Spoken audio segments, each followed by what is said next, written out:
Hello everybody, this is Dee and welcome back to my channel, Dee Plans and Budgets. Today we're going to do a couple of miscellaneous stuffings and talk about what I spent last week. That was the 1st through the 7th.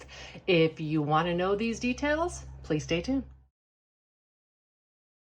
I am going to start with this box right here. This is the box I was doing to stuff for the Pacific Northwest, and I am going to consider this done. I had been stuffing some of these extra envelopes that I had, but I've decided this is going to be wrapped up so that I can use the cash that was going in here for some other projects. And this, I think, originally would have had $780 in it, but I stuffed a few of those extra envelopes, so it'll be surprise, and I will do that as it gets closer to time. I am going to be repurposing this box, I think, and making a set of vintage somethings. So this box will be considered done. Yay! Completed Savage Challenge. Woohoo! All right, let's do my box real quick. I have gone in and colored in the ones that I did. So B is from New York, and I put in 1. So now I have 1, 2, 3, 4, 5, 6 B bucks.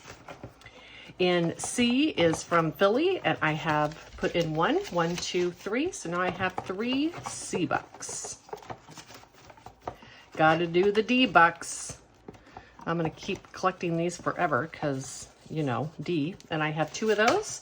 So now I have a total of 1, 2, 3, 4, 5, 6, 7, 8, 9, 10, 11. I don't have any plans to consolidate this box or anything until it gets completely full. E is from Virginia, and I have 1, 1, 2, 3, 4, 5, 6, 7, 8, 9, 10, and 11. And F from Atlanta, I have 1, 1, 2, 3, 4, 5, 6, 7, 8, 9. 9 from Atlanta. And my last one is a J buck, and J's are from Missouri, and I have 1 for 1, 2, 3, 4.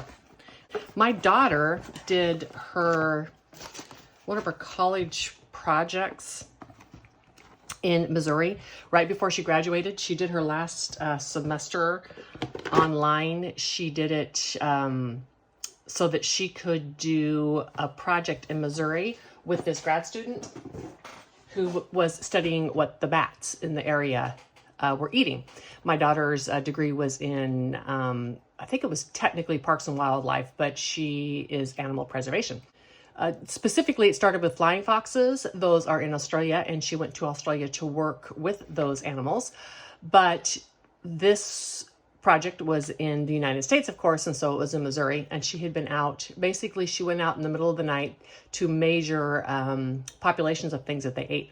And so when she showed up to walk for her graduating class for college, she was totally covered in tick bites, chigger bites, you know, just eaten alive. And I'd never been more proud. Such a tough girl, right? Just loved it. I love my little tough girl. Anyhow, so that was a fun little story about Missouri. I have 8 and 15 for a total of 23 for this binder. 10, 15, 22, and 23. Boom, boom. And now this one is done. Yay, yay. I sure love these binders, but they make so much noise on the table. Maybe I need to get a mat or something like Kathy has on Kathy's Cash and Coin to keep that noise from happening. I wanted to talk to you about this a little bit. This was the new Happy Planner layout through that Walmart is carrying. Let me show you a standard Happy Planner dashboard layout, which is my favorite planner to use for my regular everyday planning. I use Happy Planner stuff for journals as well, and gratitude journals and such, but I use a different layout. But this one I love because I can put all my daily tasks on here, and in this area I can make lists. And y'all know I love to make a list. So I love this planner for my daily planning. And when Walmart came out with this one, which is everything on the right but without the left, the second that I saw a review of that online, I knew immediately this is what I need to be using for my spending recaps every week. This one starts in July. I had a mini version of this same kind of layout, the ones on the left. And I decided to use those pages for May, June, and July so I could start this right now because I think it's going to be the perfect way for me to track my spending. I may or may not decorate it depending on what kind of mood I'm in.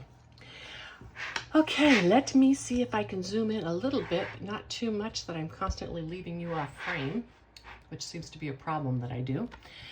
On Monday, I bought some stuff for my van. I needed a power supply, which I had saved for in last year. So these things came out of my long-term binder. And the power supply is usually $380, the one that I wanted. They're all different prices.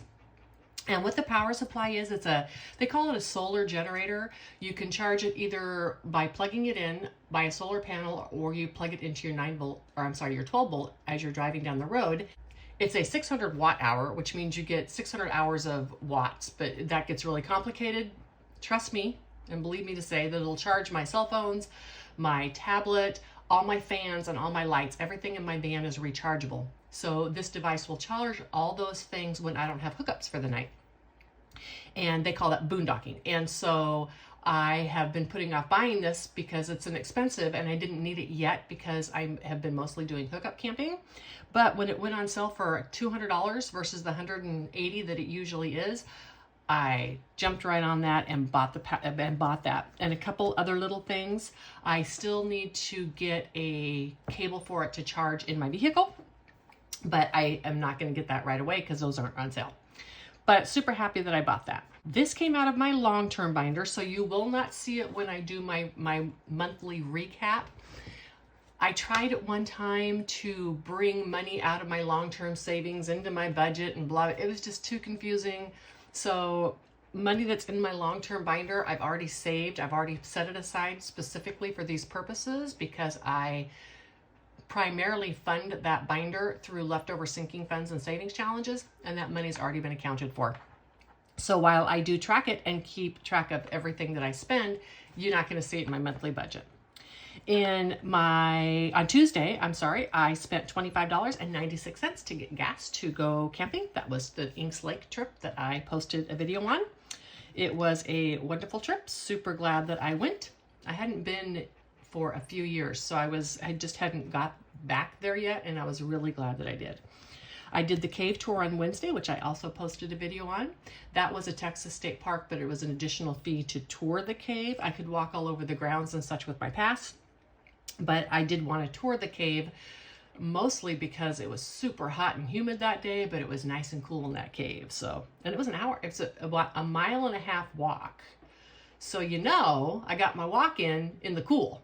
That was really fun. On Thursday, I had a no spend. I should put a little sticker there, but oh well. On Friday, I went to Hobby Lobby and they had Happy Planner books on sale.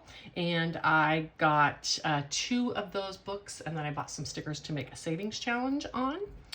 And on Saturday, I spent $15.01 just getting a little bit of gas for regular running around.